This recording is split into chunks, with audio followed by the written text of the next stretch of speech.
ॐ ब्रह्मानन्दं परमसुगतं केवलं ज्ञानमूर्तिं द्वन्द्वातीतं गगनसदृशं तत्त्वमस्यादिलक्ष्यम् एकं नित्यं विमलमचलं सर्वधी साक्षिभूतं भावातीतं त्रिगुणरहितं सद्गुरुं तं नमामि।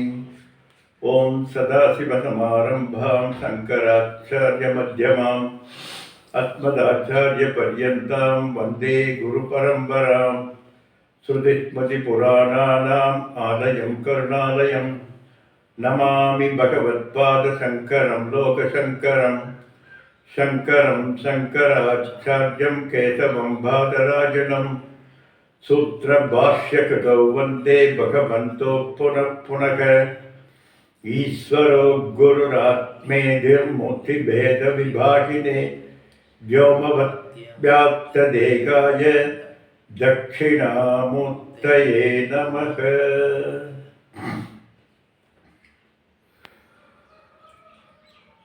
त्वमेव माता च पिता त्वमेव त्वमेव बन्धुश्च सखा त्वमेव त्वमेव विद्या द्रविणं त्वमेव त्वमेव सर्वं मम देव देव त्वमेव सर्वं मम देव देव। दयानन्दरूपं मदाचार्यमीटे दयानन्दरूपं मदाचार्यमीटे दयानन्दरूपं मदाचार्यमीटे।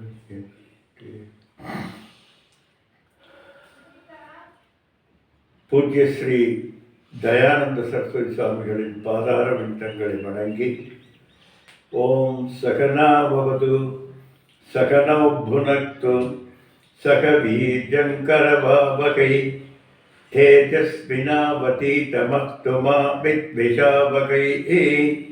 ॐ शान्ति शान्ति शान्तिः। हरिः ॐ श्रीगुरुभ्यो नमः। हरिः ॐ।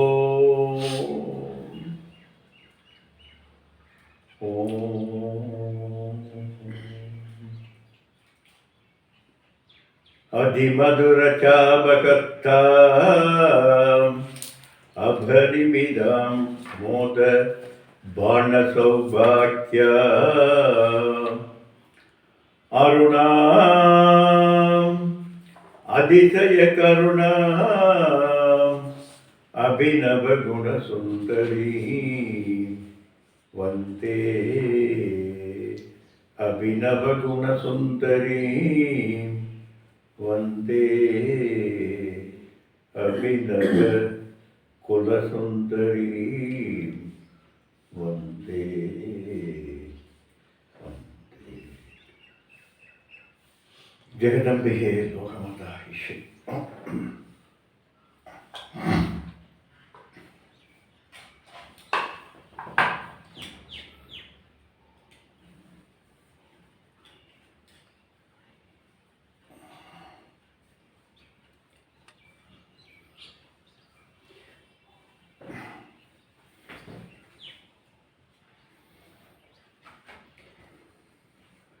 ओम ककार रूपा कल्याणी कल्याण गुणसारिणी कल्याण शैल निलया गमनीया कलावती कमलाक्षी कल्मसग्नि करुणामृत सागरा कदंब गानना वासा कदंब कुसुम प्रिया गंधर्व विद्या गंधर्व जनकांबांग विजना कर्पूर वीडि सौरभ्या कल्लोलित कपुत्तड़ा कलिदोषगणा कंचलोचना कंस विग्रह कर्मादि साक्षिणी कारयित्री कर्मफलप्रदा एकार रूपा एकाक्षरी एक अनेक अक्षराकृति एतद्धि निर्देश्य एकांत चिताकृति एवं विद्यागमा अबोध्य एकभक्तिमत् अर्चिता एकाग्रचित्तविद्याधा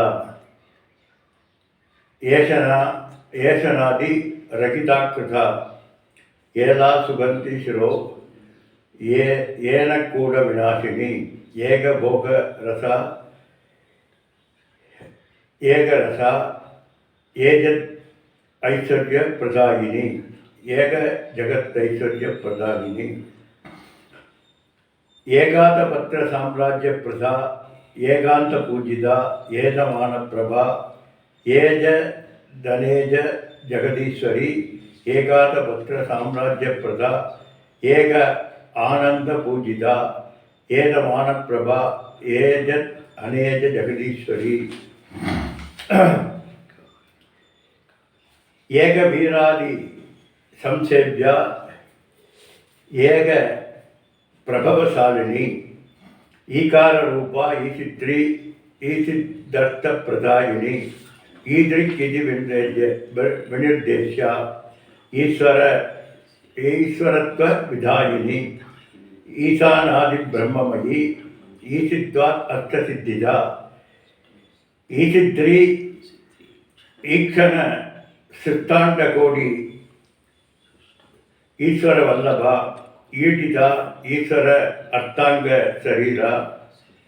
शरीरादि सेविता ईश्वर प्रेरणकरी ईश तांडव साक्षिणी ईदिबाद ईश्वर उत्संग निलया ईदिबाद विनाशिनी ईगाभिरहिता ईश शक्ति ईश स्मित आनना लकार रूपा ललिता लक्ष्मी वाणी निषेविता लागिनी ललान रूपा लसत्ताडम पटालित पाड़ा लसत्ताडिम पाडला ललंदी ललंदी काल सत्पाला ललाड नयनाक्षिता लक्षणा उज्ज्वल दिव्यांगी लक्षण कोड्यांट नायकी लक्षितार्था लक्षण आगम्या लब्धगामा लब्धदलुगु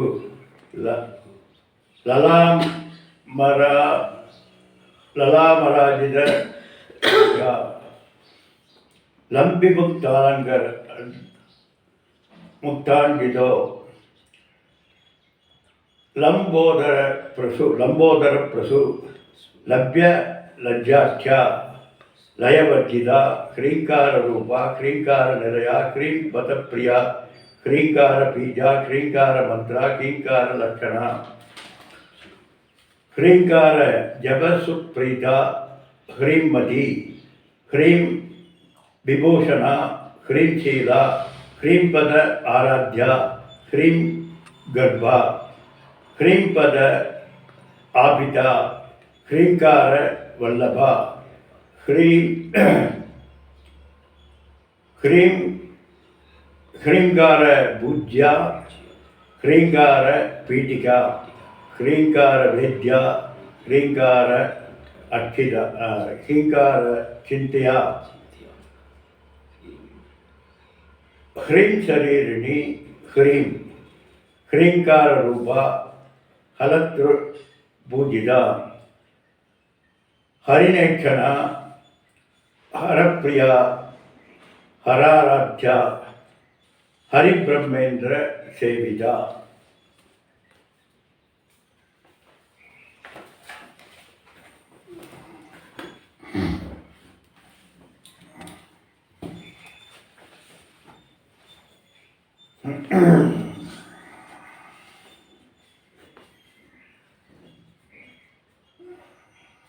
ह्रीं मद प्रिया ह्रीं என்கின்ற பீஜ மந்திரத்திலே பிரீத்தியுடையவளாய் இருக்கிறாள்.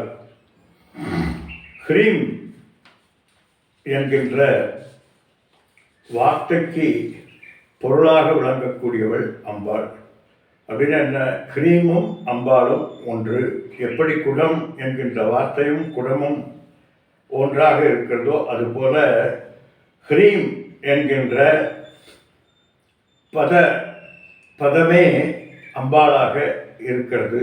அதனால் அம்பாள் எப்படி நமக்கு ஆத்மனத்து காமாய சர்வம் பிரியம் பவதி என்று என்மேல் எனக்கு இருக்கக்கூடிய பிரியத்தை விட இன்னொரு பிரியம் வேறொன்றும் இல்லை, இன்னொரு பிரியம் எனக்கு இன்னொன்றின் மேல் வருகிறது என்றால் அது என்னுடைய பிரியத்தின் காரணமாகத்தான். எனக்கு எது சாதகமாக இருக்கிறதோ அதன் மேல் தான் பிரியப்படும். அப்படி அம்பாள் தன்னுடைய நாமத்தை பீஜமாக கொண்டிருக்கக்கூடிய அந்த ஹ்ரீம் என்கின்ற பீஜாட்சரத்தை விரும்புகிறாளாம். ஹ்ரீம் என்கின்ற சத்தமே அம்பாளுக்கு ரொம்ப பிரீத்தியாக இருக்கிறதாம். அதனால் ஹ்ரீம் என்கின்ற வார்த்தை நம்ம பார்த்தோம், ஹகாரம், ரேபம், ஈகாரம், அனுஸ்வரம் என்று சொல்லக்கூடிய 4 மாத்திரைகள். இந்த 4 மாத்திரைகளும் பிரணவ மந்திரத்தினுடைய ஆரோபிதம் செய்து பிரணவ மந்திரமாகவே இதையும் பார்க்கிறோம். பல பல பிரணவ மந்திரங்கள் இருக்கிறது. அதில் ஹ்ரீம் என்கின்றதும் ஒரு பிரணவ மந்திரமாக போற்றப்படுகிறது சாஸ்திரங்களினாலே. அப்படி அகார உகார மகாரம் என்பது போல விழிப்பு, கனவு, உறக்கம், துரியம் என்று சொல்லக்கூடிய 4 நிலைகளை கொண்டதாக எப்படி ஓங்காரம் 2 நிலைகளிலும் தியானிக்கப்படுகிறதோ, பூஜிக்கப்படுகிறதோ, விசாரிக்கப்படுகிறதோ, அதுபோல ஹ்ரீம் என்கின்ற வார்த்தையின் மேல் அம்பாள் பிரீத்தமாக, ஏன்னா தன்னை வெளிக்காட்டுவது, தன்னை சுட்டி காட்டுவது தன்னை பற்றிய விஷயம். அதனால் உன்னை பற்றி எனக்கு ஒன்று தெரியும் அப்படின்னு சொல்லிட்டு ராத்திரி 11 மணிக்கு ஒருத்தர் அது என்னன்னு சொல்லாமல் வந்து படுத்துட்டார்னா காலையில் வரைக்கும் அவர் தூங்க மாட்டார். என்ன காரணம்? நான் என்பதை அறிவதில் இருக்கக்கூடிய ஆவல். அதுபோல தான் அம்பாள் தன்னை பற்றிய விவரங்களை எடுத்து சொல்லக்கூடிய பீஜ மந்திரமாக, பிரணவ மந்திரமாக இருக்கின்ற காரணத்தினாலே ஹ்ரீம் பதப்பிரியா என்று பார்த்தோம். அதே போல கிரீங்கார பூஜா, கிரீங்காரம் என்று சொல்லக்கூடிய நமக்கு லிங்கமாக விளங்கக்கூடிய அம்பாளும் அதுவும் ஒன்று என்று எப்படி பரமேஸ்வரனை லிங்க ரூபமாக பார்க்கிற போது அது நமக்கு பரமேஸ்வரனை பிரீத்தியாக, பரமேஸ்வரனை ஞாபக விருத்தியில் வியாபிப்பதாக இருக்கிறதோ அதுபோல கிரீங்கார பீஜா, கிரீங்காரம் லிங்கமாக இருந்து அம்பாளை நமக்கு நினைவூட்டி கொண்டிருக்கக்கூடியது. அதனால் நம்ம முன்னால் பார்த்துருக்கோம் எப்படி ஆலமரத்தினுடைய பீஜமானது ஒரு குறிப்பிட்ட நிலையை அடைந்தவுடன் அது தன்னுடைய பொட்டன்சியல் ஃபார்மிலிருந்து வெளிவந்து மிகப்பெரிய மரமாகி அத்தனையும் காக்கிறதோ அதுபோல கிரீங்கார பீஜமாக இருந்து அம்பாள் தன்னுடைய அத்துணை சக்திகளையும் தன்னகத்தே கொண்டு சித்தி திதி லய காரணம் என்கின்ற அத்துணையும் அந்த ஹீங்கார பீஜத்தினுள்ளே ஒடுக்கி அவ்யக்தா வியக்தமா வண்ணம் அதிலிருந்து தான் வியக்தமாக இந்த பிரபஞ்சம் வருவதற்கு காரணமாக இருக்கக்கூடியவள். அப்படி அம்பாள் தான் அனைத்துமாக சர்வ பீஜம், இந்த பிரபஞ்சம் முழுவதற்கும் பீஜமாக விளங்கி கொண்டிருக்கக்கூடியவள். அப்படி அதுபோல எல்லா பலன்களையும் தரக்கூடியதாக அந்த பீஜம் தனக்குள்ளே அந்த சக்தியை ஒடுக்கி இருக்கிறது. இந்த பிரபஞ்சத்தில் இருக்கக்கூடிய அத்தனை சக்திகளையும் அம்பாள் ஹ்ரீம் என்கின்ற அந்த பீஜ மந்திரத்திலே ஒடுக்கி வைத்திருக்கிறார். அதனால்தான் ஹ்ரீம் பத பிரியா என்று சொல்லப்படுகிறது. அதுபோல ஹ்ரீம் பீஜா இந்த பிரபஞ்சத்தினுடைய ஒடுக்கமாக அத்துணையுமாக விதை வடிவிலே இருக்கக்கூடியவளாக இருக்கிறார் அம்பாள். ஹீங்கார மந்திரா, ஹ்ரீங்காரம் என்கின்ற மந்திரஸ்வரூபிணியாக இருக்கிறாள். மாத்திருமண்டல பூமிகாம் என்று ஒரு ஸ்லோகம் சங்கரராஜ் சொல்லப்போ, மாத்திருமண்டல பூமிகாம், இந்த இந்த இந்த மண்டலம் அத்துணைக்கும் மாதாவாக எந்த ஒன்று விளங்கி கொண்டிருக்கிறதோ அது. அதனால ஹ்ரீங்கார மந்திரம், அந்த மந்திரம்தான் அம்பாளாக வியாபித்திருக்கிறது. அப்படி சப்த பிரம்மமாக ஹ்ரீம் என்கின்ற சப்தத்தினுடைய வடிவாக மந்திரமாக அம்பாள் இருக்கிறாள். மந்திரம் என்கின்ற சொல்லே மனனா திராயதி இது மந்திரம். எந்த ஒன்று மனனம் செய்கிற போது நம்மை காக்கிறதோ அதற்கு பெயர் மந்திரம். மற்ற வார்த்தைகளுக்கும் மந்திரங்களுக்கும் மிகப்பெரிய வேறுபாடு இருக்கிறது. அதான் நான் சொல்லியிருக்கேன்னு நினைக்கிறேன். நமக்கு தெரிஞ்ச ஒருத்தர் ஒரு அமெரிக்காவில் நான் ஒரு மந்திர தீட்சை எடுத்துக்கிட்டேன் அப்படின்னாரு. என்னையா மந்திரம் சொல்லுங்க அப்படின்னா ஒயின்னா. அப்போது ஒயின் ஒயின் ஒய் என்று சொல்லக்கூடிய அந்த சப்தத்தையே இவர் ஜபம் செய்ததுனால அவருக்கு மன ஒடுக்கம் ஏற்பட்டிருக்கிறது. மற்ற விஷயங்களிலிருந்து அந்த அந்த விருத்தியை எடுத்துக்கொண்டு தன்னில் தான் நினைக்கக்கூடிய தன்மையை அந்த சப்தமானது ஏற்படுத்தி இருக்கிறது என்று வெறும் சப்தத்துக்கே அவ்வளவு மரியாதை, அவ்வளவு மகத்துவம் இருந்தால், மந்திரம் என்பது, மந்திரத்துக்கும் சப்தத்துக்கும் என்ன வித்தியாசம்? மந்திரம் என்பது ஈஸ்வர நியதியோடு கூடியதாக, அந்த மந்திரத்தினுடைய அர்த்தத்திலே, அந்த மந்திரத்தினுடைய வியாபகத்திலே ஈஸ்வரனுடைய வியாபகம் இருக்க வேண்டும், ஈஸ்வரனுடைய தன்மைகள் இருக்க வேண்டும். அப்படிப்பட்ட அந்த மந்திரம் மனநாத்திராயதே, நம்மை மனனம் செய்ய செய்ய செய்ய காப்பாற்றக்கூடிய வல்லமை அந்த மந்திரத்துக்கு இருக்கிறது. அப்படி மந்திரஸ்வரூபிணியாக ஜபம், தியானம், இன்னும் விசாரம் செய்பவருக்கு சோக நிவர்த்தி அளிக்கக்கூடியவளாக அம்பாள் இருக்கிறாள். விவர்த்தமாய்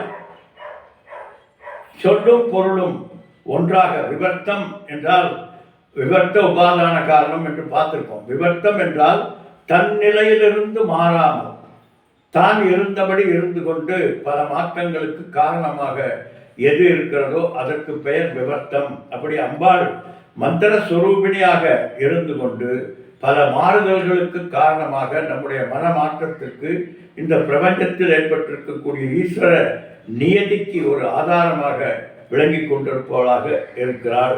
எனவே மந்திரம் என்றால் மனனா திராயதே இது மந்திரம் என்று சொல்லப்படுகிறது. அப்படி அனைத்தையும் சொல்லும் பொருளும் ஒன்றாக இருந்து சொல்லினுடைய பொருள் வியாபித்து பல பல நியதிகளை நமக்கு வியாபிக்க செய்யக்கூடிய சக்தி வாய்ந்ததற்கு பெயர் மந்திரம். அப்படிப்பட்ட மந்திர ஸ்வரூபிணியாக இருக்கிறார். ஹ்ரீங்கார லட்சணம். ஹ்ரீங்காரம் என்பதுதான் லட்சணம். லட்சணம் என்றால் நாம் பார்த்துருக்கோம். லட்சணாவர்த்தி என்றால் அதனுடைய உண்மைத்தன்மை. அந்த உண்மைத்தன்மைக்கு பெயர் லட்சணம் என்று. தெரியாத உன்னோட லட்சணம் என்று சொல்கிறோம் இல்லையா, அதுதான். அப்படி லட்சணம். அப்படி ஹ்ரீங்காரம் என்கின்ற லட்சணமாக அம்பாள் விளங்கி கொண்டிருக்கிறாள். அது எப்படி ஹ்ரீங்கார லட்சணம் என்ன அப்படின்னா, ஆகாச பீஜத்வா. ஹ்ரீம் அப்படிங்கிறது ஆகாசம் என்கின்ற பீஜமாக விளங்கக்கூடியது. ஆகாச தத்துவத்தினுடைய தாத்பரியத்தை தன்னகத்தை கொண்டிருக்கக்கூடியது ஹ்ரீங்காரம். அதனால ஆகாச பீஜத்வா, ஆகாசம் போல் இருக்கக்கூடியது. அப்ப இந்த மந்திரத்தை சொல்ல சொல்ல ஆகாசம் போல் எங்கும் வியாபித்து இந்த பிரபஞ்சம் முழுவதும் வியாபித்திருக்கக்கூடிய அந்த சக்தியை இந்த ஹ்ரீம் என்கின்ற மந்திரத்திலே ஒடுக்கப்பட்டிருக்கிறது. அப்படி எப்படி ஏன் இதற்கு ஆகாச தத்துவம் என்று சொல்லப்பட்டிருக்கிறது என்றால், அவகாச கர்த்திருத்வா இதி ஆகாசம், அனைத்தையும் தன்னுள் அடக்கக்கூடிய சக்தி பெற்றது. இந்த இடமில்லை என்கின்ற வார்த்தைக்கே இடமில்லாத தன்மையுடையது. அப்படி பறந்து விரைந்து கொண்ட அனந்தமாக வியாபித்திருக்கக்கூடியவள் அம்பாள். அப்போ அனந்தமாக வியாபித்திருக்கிறாள் என்றால் எல்லாத்துக்கும் எல்லா ப்ராப்ளங்களையும் அம்பாளில் சேர்த்து விட வேண்டாம். ஏன்னா புகை வண்டி போனால் ஏர் பொல்யூஷன் ஆகிறது, எல்லாம் கெட்டுறது.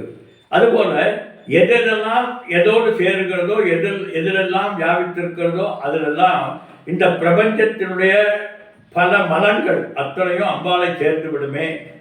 அப்போ என்னப்பா பண்ணுறது? ஏன்னா எல்லா பக்கமும் வியாபித்திருக்கக்கூடியவள், அத்தனையும் கோபத்திலிருந்து அத்தனையும் தனக்குள்ளே அடக்கி இருக்கக்கூடிய மகா ஆகாசமாக வியாபித்து கொண்டிருக்கக்கூடியவள். அப்படி இருக்கக்கூடியவள் ஆகாசம் போல் விரிந்திருந்தால் என்னுடைய அழுக்கு, உன்னுடைய அழுக்கு, இந்த பிரபஞ்சத்தில் இருக்கக்கூடிய அத்துணை அழுக்கும் அம்பாளை மாசுபடுத்தி விடுமே என்றால் இல்லப்பா. ஏர் பொல்யூஷன் வேண்டுமே. ஹரியோம் ஹரியோம் ப்ளீஸ்.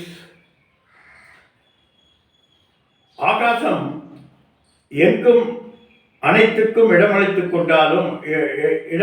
கொண்டிருந்தாலும் ஆகாசத்தை யாராலும் மாசுபடுத்த முடியாது. ஏர் பொல்யூஷன் வேணா ஆகலாம், ஆனால் ஆகாசம் ஸ்பேஸ் பொல்யூஷன் என்பது நிச்சயமாக இல்லை. அப்போ அனைத்திலும் தனக்குள் அடக்கியிருந்தாலும் எதிலும் ஒட்டாமல் அத்துணைக்கும் இடமளித்துக் கொண்டிருக்கக்கூடிய அம்பாளாக விளங்குகிறாள். இப்போ அம்பாள் ஆகாசமாக வியாபித்திருக்கிறாள் என்றால் ஆகாசம் ஜடம் போச்சுறாங்க. அப்ப அம்பாள் ஜடமா? இல்லை, சித்தாகாசம் சைத்தன்ய ஆகாசமாக வியாபித்திருக்கிறாள் அம்பாள். அப்படி சைத்தன்ய வியாபகமாக அம்பாள் எங்கும் வியாபித்திருக்கக்கூடிய அம்பாள் எதனாலும் மாசுபடுத்த முடியாதவள். காரணம், அவயவங்கள் நிரவயவம் என்று சொல்லக்கூடிய தன்மையுடையவள் அம்பாள். அவயவங்கள் எதற்கு இருக்கிறதோ அதுக்கு தான் மாறுதல்கள் என்பது ஏற்படும். எங்கே கை காலெல்லாம் இருந்ததுன்னா தான் அதை மாற்றி அமைக்க முடியும். எப்படி வீட்டில் ஜன்னல், கதவு, நுழைவாயில் அது இதுன்னெல்லாம் இருக்கிறதுனால அந்த அவயவங்கள் இருக்கக்கூடியதை மாற்றி அமைக்கலாம். ஆனால் அம்பாளை மாற்றுபடுத்த முடியாது. காரணம், அம்பாள் அத்தனைக்கும் இடமளித்துக் கொண்டு எந்த விதமான அவயவமும் இல்லாமல் இருக்கின்றதுனாலே, அவயவ ரகிதமாக இருக்கின்றதுனாலே அம்பாளை மாசுபடுத்த முடியாது. எதற்கு அங்கங்கள் இருக்கிறதோ அங்கு மாசு என்பது ஏற்படுவதற்கு வாய்ப்பு இருக்கிறது. போச்சுறாங்க. அங்காங்கி பாவமாக இந்த பிரபஞ்சம் முழுவதும் விஷ்ணுவாக வியாபித்திருக்கிறார். அங்க அங்கி பாவமாக என்று சொல்வதில் என்ன ப்ராப்ளம் இருக்கிறது என்றால், எல்லா ப்ராப்ளங்களும் அவரை சார்ந்ததாக ஆகும். ஏனென்றால் அங்கமாக இருக்கிறார். இப்போ என்னுடைய கையில் ஒரு அங்கம், இந்த கையில் ஏற்படக்கூடிய அந்த புண்ணினுடைய வலி என்னை சார்ந்ததாகும். ஏன்னா அங்கத்தில் ஏற்படக்கூடிய ப்ராப்ளம்.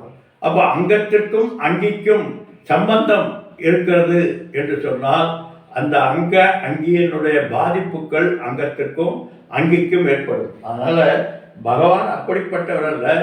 பரபிரம்மஸ்வரூபமானது அங்கங்கள் இல்லாதது. அதனால எந்த விதமான மாசுவும் அம்பாளில் ஏற்படாது. ஈவன்தோ சிருஷ்டி திதி லய காரணமாக அம்பாள் இருந்தால் அம்பாளிலே தோற்றுவிக்கப்படுகிறது, அம்பாளிலே நிலைத்திருக்கிறது, அம்பாளிலே ஒடுங்குகிறது. ஆனால் அம்பாளுக்கு இந்த சிருஷ்டி திதி லயம் என்று ஒடுக்கமாக இந்த பிரபஞ்சத்தினுடைய லீலைகளை ஒடுக்கமாக சொல்றோம். உள்ளதே அதிகபட்சமான கம்மியாக சொல்ல வேண்டும் என்றால் இது. அப்போ சிருஷ்டியில் எவ்வளோ ப்ராப்ளம் இருக்கிறது, திதியில் எவ்வளோ ப்ராப்ளம் இருக்கிறது, லயத்தில் எவ்வளோ ப்ராப்ளம் இருக்கிறது யோசித்து பாருங்கள். சிருஷ்டி என்கின்ற போது ஒரு ஒரு ஒரு விதை வடிவாக இருக்கக்கூடிய ஒன்று அது முளைக்கின்ற போது பல மாறுதல்கள் ஏற்படுகிறது. அந்த மாறுதல்களை நம்ம பார்த்துருக்கோம். வீட்டில் விதையை ஊற வைத்தால் அந்த விதையானது ஒரு ஒரு பொட்டன்சியல் ஃபார்மில் அவ்யக்தம் என்று சொல்லக்கூடிய அவரை விதையானது அப்படி போகுது. அதுதான் அவ்யக்த நிலை என்று சொல்றோம். அதுதான் பரமேஸ்வர சக்தி. பரமேஸ்வர சக்தி இந்த உடலை கர்ப்பித்து வெளிக்கொண்டு வருவதற்காக எப்படிப்பட்ட பிரயத்தனம் செய்கிறதோ அதை இந்த விதை நமக்கு காட்டுகிறது. இப்படிதான் ஒவ்வொரு பிரசவமும் நடக்கிறது. அதற்குள்ள பல பல மாறுதல்கள் ஏற்படுகிறது. அப்படி ஏற்படுகின்ற போது அதில் ஏற்படக்கூடிய உஷ்ணம், அந்த விதை நல்ல ஊற வச்சிருக்கக்கூடிய அந்த நீரை போய் தொட்டு பார்த்தீங்கன்னா சூடாக இருக்கும். காரணம், இந்த இந்த இந்த ரேட்டஸ் என்று சொல்லக்கூடிய இந்த இரண்டு சக்திகளும் அங்கே ஒரு ரசாயன மாறுதல் ஏற்பட்டு ஒரு பெரிய மாற்றத்தை உள்ளுக்குள்ள ஏற்படுத்தி கொண்டிருக்கிறது. அப்படிப்பட்ட ஒரு விதை முளைப்பதற்கே அவ்வளவு பெரிய மாறுதல்கள் ஏற்பட்டு நிலை மாற்றம், உஷ்ண மாற்றம், இன்னும் என்னென்ன அந்த நீர் மாறிவிடுகிறது. நீர் வந்து சாக்கடை தண்ணீர் மாதிரி ஆயிடும். இப்படியெல்லாம் இவ்வளவு மாறுதல்கள் ஏற்படும் போது இந்த பிரபஞ்சத்தையே தன்னுடைய கர்ப்பமாக கொண்டிருக்கக்கூடிய அவளுக்கு எப்படிப்பட்ட மாறுதல்கள் ஏற்பட வேண்டும் போச்சு பாருங்க. எப்படிப்பட்ட மாறுதல்கள் ஏற்பட வேண்டும்? அம்பாள் நம்மை பிரசவிப்பதற்குள்ள இந்த இந்த ஜெகத்தை பிரசவிப்பதற்குள்ளே எவ்வளவு பாடுபட்டிருப்பால், எப்படிப்பட்ட நிலை இருக்கும் என்றால், இல்லப்பா, அதனால்தான் விவர்த்த உபாதான காரணம். அம்பாள் விவர்த்தமாக இருந்து கொண்டு உபாதான காரணமாக இருக்கிறார். பாம்பு கயிறாக தோற்றுவிப்பதற்கு கயிறிலிருந்து பாம்பு பிரசவிப்பதற்கு கயிறு என்ன பிரசவ வேதனை அடைந்தது? ஒன்றுமே இல்லை பாட்டர். இருந்ததை இருந்தபடி இருந்து காட்டினார். அப்படியே இருக்கு. கயிறு எந்த விதமான மாறுதல்களும் இல்லாமல் பாம்பு என்கின்ற ஒன்றை கற்பித்து ப்ரொஜெக்ஷன் செய்கிறது. இந்த ப்ரொஜெக்ஷனுக்கு கயிறு காரணம் அல்லப்பா, உன்னுடைய புத்தி தான் காரணம். அதுபோல அம்பாள் இந்த பிரபஞ்சத்தை படைக்கிறாள் என்றால் அந்த படைப்பினால் ஏற்படக்கூடிய எந்த விதமான ப்ராப்ளங்களும் அம்பாளுக்கு இல்லை. காரணம், அம்பாள் ஸ்ரீங்கார லட்சணா, ஆகாசம் போல் இருக்கிறார். ஆகாசத்திலே தோன்றி நிலைத்து மறைவதை பற்றி ஆகாசம் கலங்கப்படுவதில்லை, கவலைப்படுவதில்லை. அதுபோல அம்பாள் இந்த சிருஷ்டி திதிலய காரணத்தினாலே எந்த ஒரு ப்ராப்ளமும் இல்லாமல் ஆகாசம் போல். அப்போ ஆகாசம் போல் என்றால் இதுக்கு இன்னொரு இது வருது. என்ன ஆட்சேபனை? என்ன ஆட்சேபனை? ஆகாசம் என்றால் ஜடம், ஆகாசம் என்பது பிறப்பது. ஆகாசம் போல் என்ற உதாரணத்தை சொன்னால் உடனே நாம் பரபிரம்ம ஸ்வரூபத்தினுடைய தன்மையிலிருந்து மாறுபட்டதாக நமக்கு அறியக்கூடிய வாய்ப்பு இருக்கிறது. காரணம், ஆகாசம் திறக்கிறது.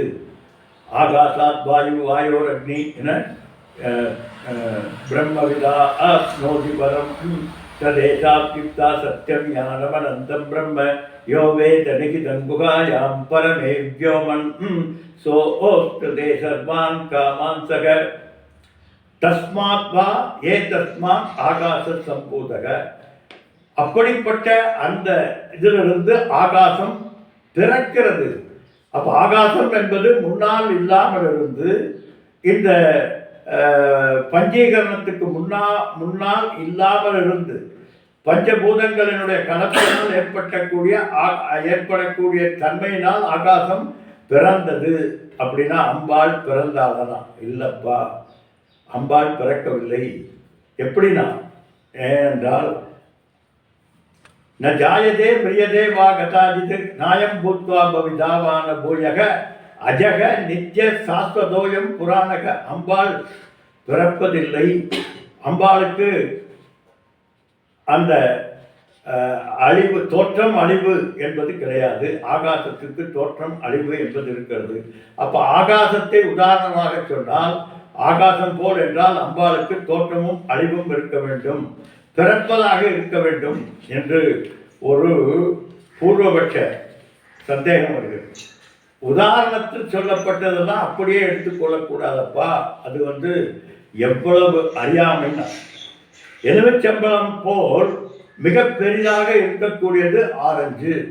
இப்போ உதாரணத்துக்கு என்ன சொல்லியிருக்கோம்? எலுமிச்சம்பழத்தை சொல்லியிருக்கோம். அப்போ எலுமிச்சம்பழம் போல் சிறிதாக இருக்குமா அப்படின்னா இல்லைப்பா, நான் சொல்லிட்டேன், பெரிதாக இருக்கும். உதாரணம் செந்தூர் சாமி, செந்தூர் மியூட் போடு. செந்தூருங்கிற மியூட் போடாமல் இருக்கான். செந்தூர் ப்ளீஸ். சேர்மகனியே ஆஃப் பண்ணிட்டாங்க. செந்தூர் தான் போட மாட்டாங்க. So please don't disturb. அந்த ஃப்ளோ போயிடும்.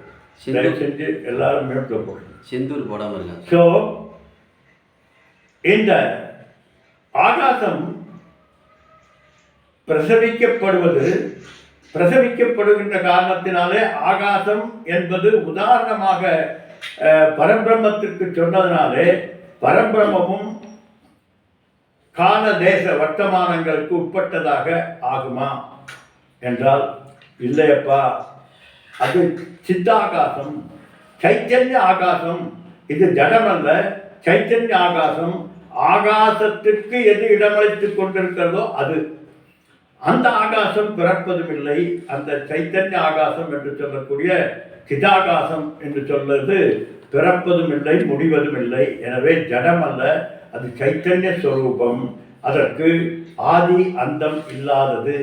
எனவே ஆகாசம் போன்ற லட்சணத்தை கொண்டிருக்கக்கூடியது என்று சொன்னால், நம் முன்னால் பார்த்திருக்கோம், லட்சணாவர்த்தியில பார்த்திருக்கோம், சிங்கோயம் மாணவக. சிங்கோயம் மாணவக அப்படின்னா இந்த மாணவ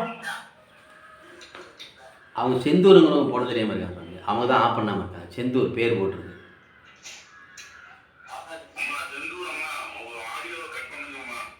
அவரே சொல்கிறார் செந்தூர். செந்தூர் அவங்களுக்கு தெரியல போடுங்க சுவாமி.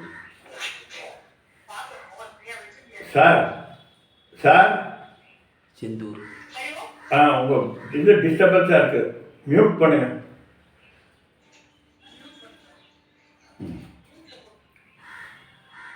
ஓகே, செந்தூர் பேர் இருக்கு. அப்படி சைத்தன்ய ஆகாசமாக இருக்கின்ற காரணத்தினாலே ஆகாசம் போல் லட்சணம் கொண்டவள் ஸ்ரீங்கார லட்சணா என்றால் ஆகாசத்தினுடைய லட்சணங்களை கொண்டவள் என்று சொல்கின்ற காரணத்தினாலே ஆகாசம் போல் ஜடமாக அம்பாள் இருப்பாள் என்று கருதிவிடக்கூடாது. எப்படி உதாரணத்துக்கு எலுமிச்சம்பழம் போல் ஆரஞ்சு இருக்கும் என்று சொன்னால் உதாரணத்தையே அந்த வஸ்துவாக எடுத்துக்கொள்ளக்கூடாது, அது போல் தான் இருக்கும்.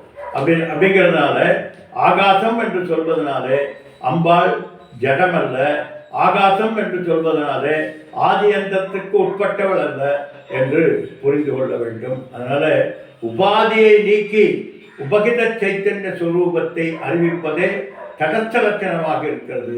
அதுபோல கிரீங்காரத்தை தடஸ்த லட்சணமாக கொண்டு சிட்டி திதிலய காரணமாக இருக்கக்கூடிய உபாதியை கொண்டிருக்கக்கூடியவள் அம்பாள். அதனால சிட்டி திதிலயம் என்பது உபாதியில் ஏற்படக்கூடியதுதானே தவிர சாட்சாத் அம்பாளுக்கு ஏற்படக்கூடியதல்ல.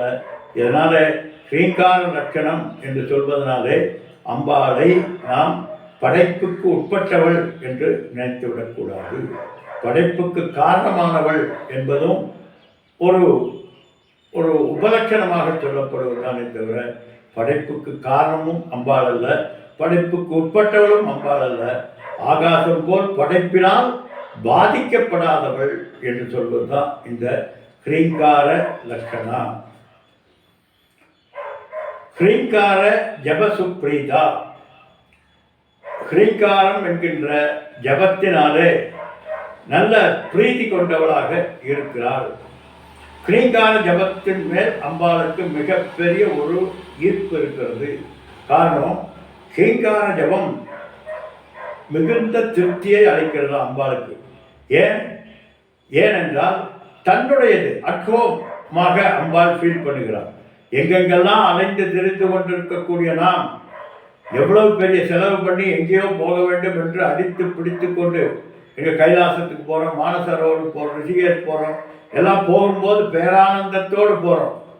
அங்கே போய் அந்த கைலாச தரிசனமே கிடைத்தாலும், மானசரோவருடைய பேரானந்தத்தை தெரிந்தாலும், கைலாசத்தினுடைய 4 பாகங்களினுடைய தரிசனம் கிடைத்தாலும் அல்டிமேட்லி என்னோட முடிஞ்சுடனே எப்படா வீட்டுக்கு போகிறோம்.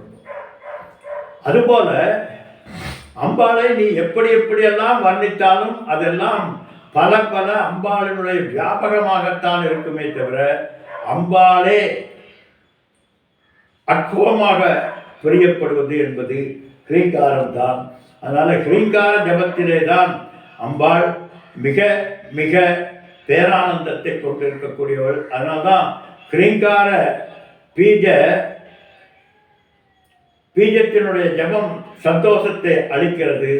இந்த சந்தோஷமானது என்ன பண்ணுதுன்னா அத்தியாத்ம, அதிபௌதிக, அதி தெய்வீக என்கின்ற 3 தடைகளை அம்பாள் மிக ஆனந்தமாக இருக்கின்ற காரணத்தினாலே அனாவசியமாக நம்முடைய தடைகளை நீக்கி விடுகிறாராம். எப்படி நம்ம அடிக்கடி சொல்வது போல பிரியப்பட்டவர்கள் என்று சொன்னால் அவர்களிடம் பேசுகிற போது, அவர்களுக்கு ஏதாவது செய்கிற போது எல்லாமே ஒரு வாஞ்சையோடு செய்கிறோம், அது கஷ்டமில்லாமல் பிரியத்தோடு செய்கிறோம். அப்படி யாரெல்லாம் அம்பாளை ஸ்ரீங்கார ஜபமாக, ஸ்ரீங்கார உச்சாரணத்தினுடைய தன்மையிலே ஜபம் செய்து விசாரித்து பூஜை செய்து எல்லாம் செய்கிறார்களோ அவர்களுக்கு ஹ்ரீங்கார ஜப பிரீதா. ஹ்ரீங்கார ஜபம் என்பது உபலட்சணமாக ஜபம், பூஜை, விசாரம், இந்த மூன்றுக்கு உபலட்சணமாக ஜபத்தை சொல்லப்பட்டிருக்கிறது.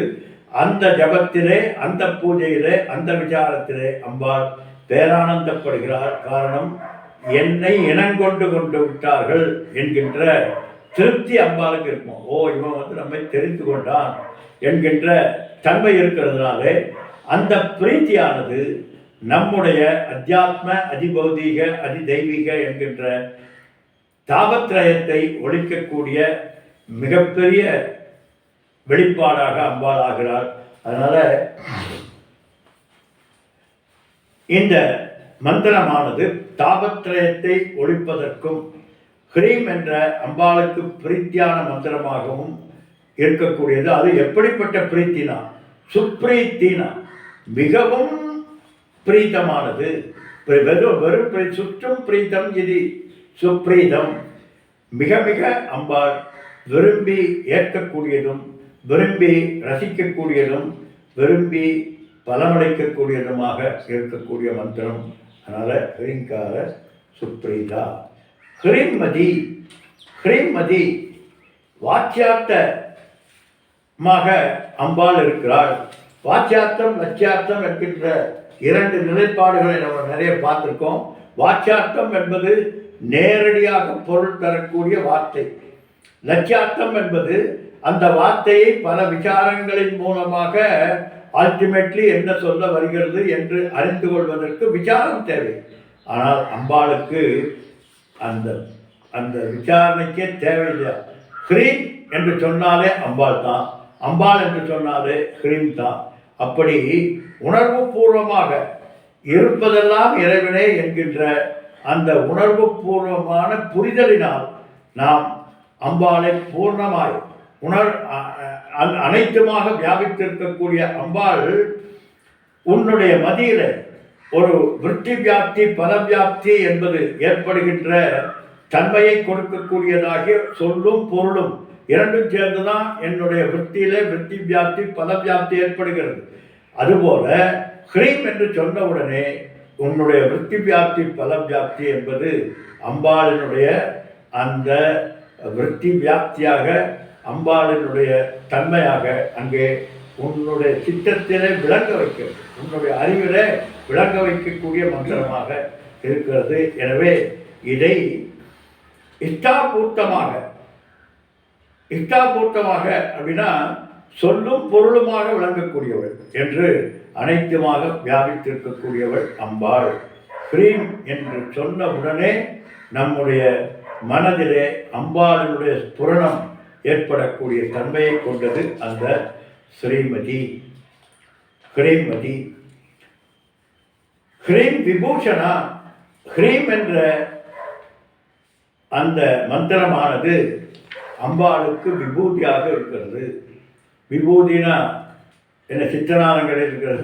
விபூதி என்றால் விசேஷமாக பவதி, இது விபூதி. அம்பாளினுடைய விசேஷ தன்மைகள் எல்லாம் அதுக்கு பேர் தான் விபூதி என்று சொல்கிறோம். அந்த விபூதி எதை குறிக்கிறது என்றால் இறைவனது அந்த வெளிப்பாட்டை, இறைவனது அந்த அந்த விசேஷமான வெளிப்பாட்டு தன்மையை நமக்கு உணர்த்துவது. அதனால் அதுக்கு பேர் விபூதி என்று சொன்னார். ஏன்னா விபூதி யோகம் என்று ஒரு யோகமே பகவான் ஒரு அத்தியாயத்திலே சொல்றார்.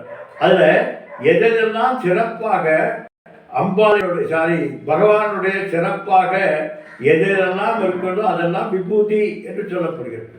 அப்படி எல்லா சொற்களும் அம்பாளினுடைய விபூதி தான்.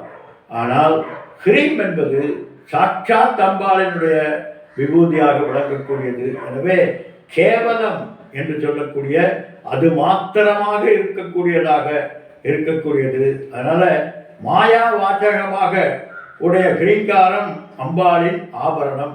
அப்போ ஆபரணம் நிறைய சொல்றேன்னா மாயா வாச்சகமாக இருக்கிறது. அம்பாள் தன்னுடைய நாமத்தை, தன்னுடைய சொரூபத்தை மாயா சொரூபினி. ஏனென்றால் மந்திரம் என்பது மாயையினுடைய அந்த ஆவரண சக்தி மறைத்தாலும் விட்சேப சக்தி தான் நமக்கு இந்த படைப்பை கொடுக்கிறது. அப்படி வாக்கும் அர்த்தமும் சத்தமும் எதில் இருக்கிறது என்றால் அந்த விட்சேப சக்தியில் இருக்கிறது. அதனால் விட்சேப சக்தியில அம்பாள் இருக்கின்ற காரணத்தினாலே அது அம்பாளை விட வேறானதாக பார்க்கப்படுகின்ற தன்மையினாலே அதை பூஷணமாக கொண்டிருக்கிறார் என்று விபூஷணம் என்று சொல்லப்படுகிறது. விசேஷமான பூஷணம் அலங்கார பொருளாக அம்பாளுக்கு தடுத்திருக்கிறது. அப்போ அம்பாள் வேறு அலங்கார பொருள் வேறு என்று எப்படி பிரித்து பார்ப்பது என்றால் இது மாயையினுடைய மாயா சபலமாக மாயையினுடைய காரணமாக நாமரூபங்கள் ஏற்படுகிறது. எனவே ஹ்ரீம் என்கின்ற பீஜத்தினுடைய நாமரூபங்கள் அம்பாளுக்கு ஒரு பூஷணமாக அமைந்திருக்கிறது. அதே போல ரகாரம் வெண்மை, ரேபா சிவப்பு, ஈகாரம் நீல நிறம், ஹகாரம் வெள்ளை நிறம், ரேபா என்று சொல்லக்கூடிய ர என்பது சிகப்பு நிறமாகவும், ஈகாரம் என்பது நீல நிறமாகவும், கிரீகாரம் சத்வ ரஜ தமஸ் என்கின்ற 3 குணங்களினுடைய வியாபகமாக 3 குணங்கள் எதிலிருந்து வந்தது என்றால் ஈகாரத்திலிருந்து நீல நிறமும், அதாவது தமஸ் என்கின்ற நிறமும், ரேபாவிலிருந்து சிவப்பு என்கின்ற ரஜோகுணமும், ஹகாரம் என்று சொல்லக்கூடிய வெண்மை நிறத்திலிருந்து சத்வகுணமும், இப்படி சத்வ ரஜ தமஸ் என்கின்ற 3 குணங்களுக்கு ஆதாரமாக இருக்கக்கூடியது ஹீங்காரம் என்றால் வியாபித்திருப்பது, அகங்காரம் நான் என்கின்ற எண்ணத்தினுடைய வியாபகத்திற்கு பெயர் அகங்காரம். அதுபோல கிரீங்காரம் என்று சொன்னால் கிரீம் என்கின்றதனுடைய வியாபகமாக எது இருக்கிறது என்றால் சித்தி திதிலய காரணமாகிய என சத்வரஜ தமஸ் என்கின்ற 3 குணங்களினுடைய வியாபகமாக ஆகின்ற காரணத்தினாலே இதை விசேஷ பூஷணம் என்று. சத்வரஜ தமஸ் என்பது அம்பாளினுடைய ஆபரணம், அம்பாளினுடைய பூஷணம், அம்பாளினுடைய மகிமை. விபூதி என்றால் மகிமை என்ற அர்த்தம். விசேஷ பூஷணம் விசேஷ மகிமையாக அம்பாளுக்கு சத்வரஜ தமஸ் என்கின்ற நிலைப்பாடுகள் வியாபித்திருக்கிறது. என்னங்க இது? அம்பாளில் குணத்தோடு கூடியவளாக நீங்கள் பார்க்கிறீங்களா என்றால் நிஸ்திரைகுண்யோ விஷயா வேதா. எனவே திரைகுண்ய விஷயா வேதா நிஸ்திரைகுண்யோ பவ அர்ஜுன என்று பகவான் சொல்றார். 3 குணங்களோடு கூடியதுதான் வேதம். வேதம் என்றால் இங்கே அம்பாள் வேதத்தில் இருக்கிற பொருள் எல்லாமே சேர்ந்ததுதான். அப்படி திரைகுண்ய விஷயா வேதா, இந்த 3 குணங்களினுடைய வியாபகமாகத்தான் இந்த அத்துணையும் இருக்கிறது. எனவே நித்ரைகுண்யோ பவ அர்ஜுன, 3 குணங்களுக்கு அப்பாற்பட்டிருக்கக்கூடிய அந்த பரபிரம்ம ஸ்வரூபத்தை, குணங்களுக்கு ஆதாரமாக இருக்கக்கூடிய ஸ்வரூபத்தை நீ அறிந்து அதுவாக ஆவாய் என்று பகவான் கீதையில் சொல்றார். இப்போ இதிலிருந்து என்ன தெரிகிறது? இதுக்காக என்னையா சம்பந்தம்? இன்னும் சம்பந்தம் இல்லாமல் பேசுறீங்களே என்றால் இந்த முக்குணங்களும் விபூதி தானே தவிர சொரூபம் அல்ல, அவ்வளவுதான். இது 3 குணங்களும் அம்பாளினுடைய ஆட்ரிபியூட் தானே தவிர அம்பாளினுடைய சொரூபம் அல்ல. சரி, அம்பாளினுடைய ஆட்ரிபியூட்டாக இருக்கக்கூடியது எப்படி இருக்கும்? அது விபூதியாக இருக்கிறது, விசேஷ பூஷணமாக விசேஷத்தன்மையுடையதாக இருக்கக்கூடியது என்று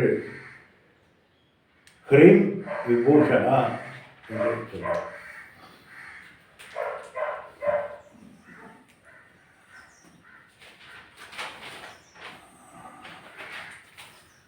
அது மட்டுமல்ல, மறுபடியும் ஆனந்தான் சங்கராச்சாரிய சொல்லிட்டே போறார். சித்தக்தி ஸ்வரூப பரதேவதையாக அந்த அசத் ஜட துக்கரூபமான பிரகிருதிக்கு ஆதாரமாக இருப்பவள், அதாவது அதிஷ்டானமாக இருக்கக்கூடியவளாக இருக்கிறார். இந்த துக்கங்களுக்கெல்லாம் யார் காரணம்னா, துக்கங்களுக்கெல்லாம் நாம் காரணம். ஆனால் அந்த துக்கத்தை தரக்கூடியவளாக அதிஷ்டானமாக அதுக்கு ஒரு பிளாட்ஃபார்ம் வேணுமே அனுபவிப்பதற்கு, அதுவாக அம்பாள் இருந்து கொண்டு இந்த அனைத்தையும் மிளறச் செய்து கொண்டிருக்கிறாள். அவச்சின்ன பரதேவதைக்கு கிரீங்காரம் என்பதே அலங்காரமாக இருக்கிறது. அவச்சின்னம் என்றால் கண்டிஷன்டு பை ஒரு குறிப்பிட்ட குண விசேஷங்களுக்கு கட்டுப்பட்டவளாக இருக்கக்கூடிய அம்பாளுக்கு இங்கே பூஷணம். ஏனென்றால் ஆத்மாவுக்கு பூஷணமும் இல்லை, அபூஷணமும் இல்லை. அதனால 8 விதமான ஐஸ்வர்யங்களை பூஷணமாக இருக்கின்ற காரணத்தினால்தான் அம்பாள் கொடுக்க முடிகிறது. அதனால பரமாத்ம சைத்தன்யத்திற்கு எதையும் கொடுக்கக்கூடிய சக்தியும் இல்லை, எடுக்கக்கூடிய சக்தியும் இல்லை. எனவே எடுக்கக்கூடிய சக்தி விபூதியிலிருந்து வருகிறது. அந்த விபூதி ஸ்வரூபமாக அம்பாள் விளங்குகிறாள். எனவே அம்பாள் என்று சொன்னாலே அவள் விபூஷணமாக விளங்கக்கூடியவள், அனைத்தையும் அளிக்கக்கூடியவள் என்று அர்த்தம். ஹ்ரீம் சீலா,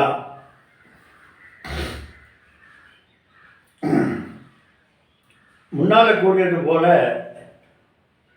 பரபிரம்ம ஸ்வரூபமாக இருக்கக்கூடிய அம்பாளினுடைய மந்திரம் ஹ்ரீம், அதனுடைய வாக்கியமும் பிரம்மா. அந்த வாக்கியத்தினுடைய உட்பொருள் பிரம்மா, விஷ்ணு, சிவன் ஆகிய அத்துணை பேர்களுடைய சுபாவமாக அம்பாள் இருக்கிறாள். காயத்ரி மந்திரத்தில் பார்த்தோம். என்ன? ஓம் பூர்புவ சுவக தத் சவிதுகு வரேண்யம் பர்கோ தேவஸ்ய தீமகி. இந்த தேவஸ்ய தீமகி அப்படிங்கிறது தான் ஹ்ரீம் சீலா. சீலா என்றால் ஒழுக்க சீலம். அதே மாதிரி என்னென்னமோ சீலா எல்லாம் சொல்கிறோம். வைராக்கிய சீலன், இது போன்ற இதில் எல்லாம் சொல்கிறோம். குணசீலன், தனசீலன் அப்படின்னு எல்லாம் சொல்கிறோம்.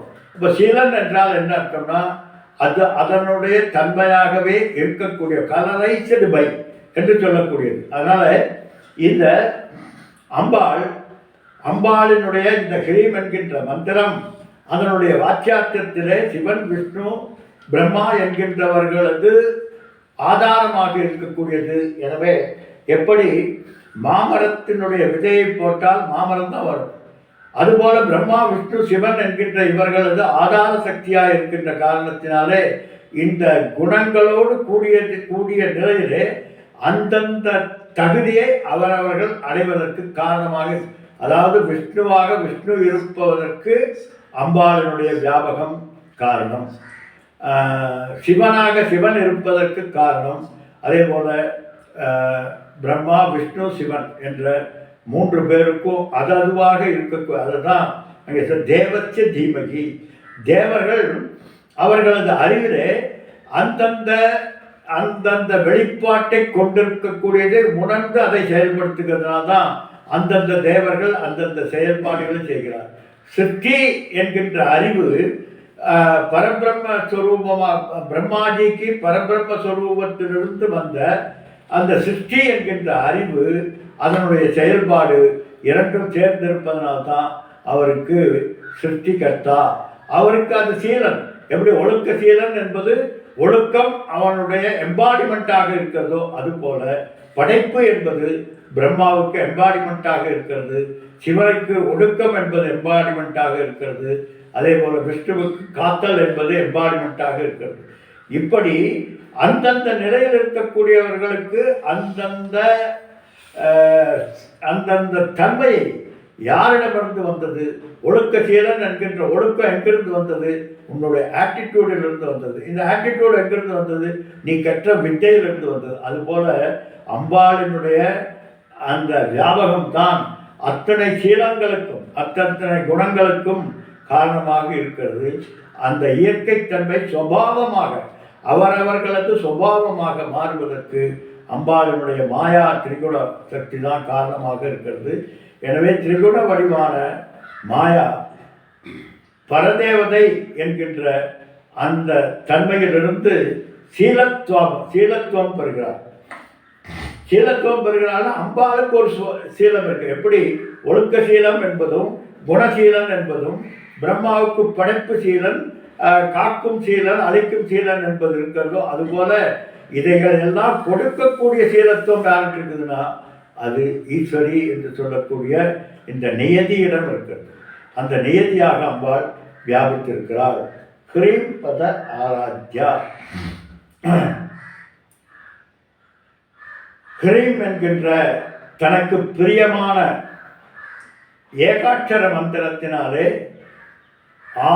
ஆராதனை செய்வதற்கு உரியவளாக அம்பாள் இருக்கிறாள். லலிதாம்பிகை ஹ்ரீங்காரேன சம்சித்தோ புத்திம் முத்திம் ச விந்ததி. யார் ஒருவர் ஹ்ரீங்காரத்தை ஜபம் செய்கிறார்களோ, ஹ்ரீங்கார ரூபமாக இருக்கக்கூடிய அந்த லலிதாம்பிகையை யாரெல்லாம் நினைக்கிறார்களோ, யாரெல்லாம் பூஜை செய்கிறார்களோ, யாரெல்லாம் ஆரத்தி செய்கிறார்களோ அவர்களுக்கு என்ன கிடைக்குமா? புத்திம் ச முத்திம் ச வந்ததி. புத்தி கிடைக்கிறது. புத்தி கிடைத்து அந்த புத்தியினாலே முக்தியும் கிடைக்கிறது. புத்தி இருந்தால்தான் முக்தி. எனவே முக்தி என்பது எங்கோ இருந்து வருவதல்லப்பா, இங்கே உன்னுடைய அறிவினாலே நீ பெறக்கூடியதான் முக்தி. முக்தி என்பது எப்படி? முமுட்சத்துவத்திலிருந்து ஜிக்யாசுத்துவம் வேண்டும். ஜிக்யாசுத்துவம் என்றால் அறிய வேண்டும் என்கின்ற ஆவல். முதல்ல மோட்சார்த்தம் என்பது அத்தனை பேருக்கும் பொதுவாக இருக்கிறது. அனைவரும் விடுபட வேண்டும் என்றுதான் நினைக்கிறோம். ஆனால் விடுபட வேண்டும் என்று நினைத்து கொண்டே விடுபடாமல் மாட்டிக்கொண்டிருக்கிறோம். எதிரே போய் சிக்கிட்டு இருக்கோம். அப்போ விடுபடுவது என்பதற்கு ஆதாரம் எது என்றால் ஜிக்யாசுத்துவம். முமுட்சுத்துவத்திலிருந்து ஜிக்யாசுத்துவம் வருகிற போதுதான் மோட்சத்துக்கு ஹேதுவான ஞானத்தை பெறக்கூடிய சாதன சதுர்த்தய சம்பன்னராக இருப்பதற்கு அருகதை பெறுகிறார். இந்த அருகதை எப்படி வருகிறது? ஹ்ரீம் பத ஆராத்யா. ஹ்ரீம் பதம் என்று சொல்லக்கூடிய அந்த அம்பாளை யார் ஒருவர் ஹ்ரீம் பத ஜபம் என்றெல்லாம் சொல்லக்கூடிய ஜபம், விசாரம், பூஜை என்பதெல்லாம் செய்யக்கூடியவள். அதனால் இந்த முக்தியும் புத்தியும் அனைத்தும் கொடுக்கக்கூடியவள் என்று புவனேஸ்வரி கல்பம் என்கின்ற கல்பம், வியாகரணம், நிருத்தம், சந்தம் என்று சொல்லக்கூடியதில் புவனேஸ்வரி கல்பம் என்று ஒரு சாஸ்திரம் இருக்கிறது. அந்த சாஸ்திரத்தில் ஹீங்காரத்தை ஆராதித்து புத்தி பெற்று முக்தி பெற வேண்டும். ஒரு ஒரு ஒரு வழி சொல்கிறார். நீ கண்ணை மூடிட்டு இருந்தீங்கன்னா வராதப்பா, தலராமின்னா வராதப்பா. கைவல்ய நவநீதத்தை சொல்வது போல மோட்சம் பெற வேண்டும் என்றால் நீ தலரா நின்றுட்டே இருந்தால் முடியாது. மலை மேலே ஏற முடியாத மலை, ஏன்னா எவரெஸ்ட் மேலே ஏறி அங்கிருந்து குதித்து எதெல்லாம் பண்ண செயற்கரிய செயற்கைகள் எல்லாம் செய்வதனால் முக்தி வந்துவிடும் என்று நினைத்தால் வராது. யார்? புவனேஸ்வரி கல்பத்தில் அம்பாலே சொல்கிறார். முக்தி வேண்டும் என்றால் புத்தி வேண்டும் பாருங்க. ஏன்னா ஆழமாக குழி தோண்டி உள்ளுக்குள்ளே போய் 5 நாள் புதைந்திருந்து வெளியில் வந்தால் உனக்கு முக்தி கிடைக்காத பாட்டார். அன்ன ஆகாரம் இல்லாமல் கூட்டுக்குள்ளே போய் உட்காந்துட்டு ஏன்னா ஜெயில் கைதி மாதிரி இருந்துட்டு வெளியில் வந்ததுனால முக்தி கிடைக்காது. முக்தி என்பது கிடைக்க வேண்டும் என்றால் புத்தியில் புத்திஸ்ட ஞானம். அதனால் புத்தி இருப்பது. புத்தி எப்படி வரும் என்றால் ஆராத்யா.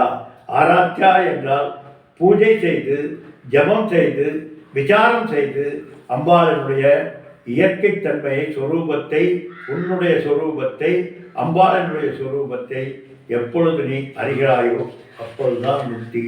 அதற்கு பெயர் தான் முக்தி. அதனால் ஹ்ரீம் பத ஆராத்யா. ஹ்ரீம் என்கின்ற மந்திரத்தை அர்ச்சனை செய்து, ஆரத்தி செய்து, அதனுடைய விசாரம் செய்தால் உனக்கு புத்தி என்பது வியாபிக்கும். அந்த புத்தித்வாரா முக்தி என்பது தான் ஞான சாதனம். இதெல்லாம் ஆரத்தியெல்லாம். அப்போ மோட்ச சாதனம் ஞானம்.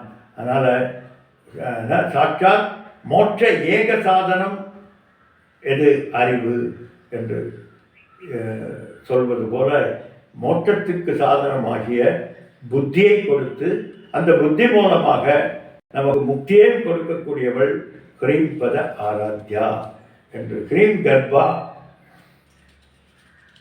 ஓம் அடுத்து ஓம் பூர்ணமத பூர்ணமிதம் பூர்ணமுதட்சதே பூர்ணஸ்ய பூர்ணமாதாய பூர்ணமேவாவசிஷ்யதே ஓம் சாந்தி சாந்தி சாந்தி ஹரி ஓம் ஸ்ரீ குருப்யோ நமக ஹரி ஓம்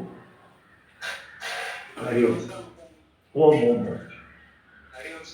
ஓம் ஓம் ஓம் ஓம்